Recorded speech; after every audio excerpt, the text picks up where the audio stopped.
اپنے آنسوؤں کو لوگوں سے چھپاؤ اور اس آنسوؤں کو نصف شب اللہ کے سامنے بہاؤ.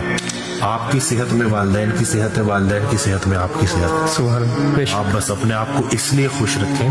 بلکہ اسے مجھے ایک بڑی پیاری ویڈیو لگی کہ happiness is your moral obligation towards society. آپ کو نہیں پتا کہ آپ کی مسکراہٹ کسی کا غم دور کر دے گی. بے شک. دین اسلام بھی جو صبر کی تلقین کرتا ہے نا, وہ یہی ہے کہ صبر ایسے کرنا ہے کہ پریشان شخص آپ کے پاس آ کے اپنی پریشانی بھول جائے اور وہ بولے یار بندہ ہے, اس کی لائف میں تو کوئی ٹینشن ہی نہیں ہے, اندر کا حال اس کو نہیں پتا. جی.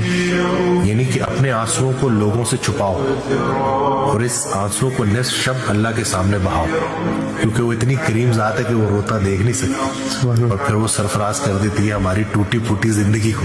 ایز اٹ از قبول ہو جاتی ہے الحمدللہ. اور انشاءاللہ اس ویڈیو سے بہت سارے لوگوں کو گائیڈنس ملے گی انشاءاللہ. دعاؤں میں یاد رکھیے گا, اپنا بہت خیال رکھیے گا. اللہ حافظ.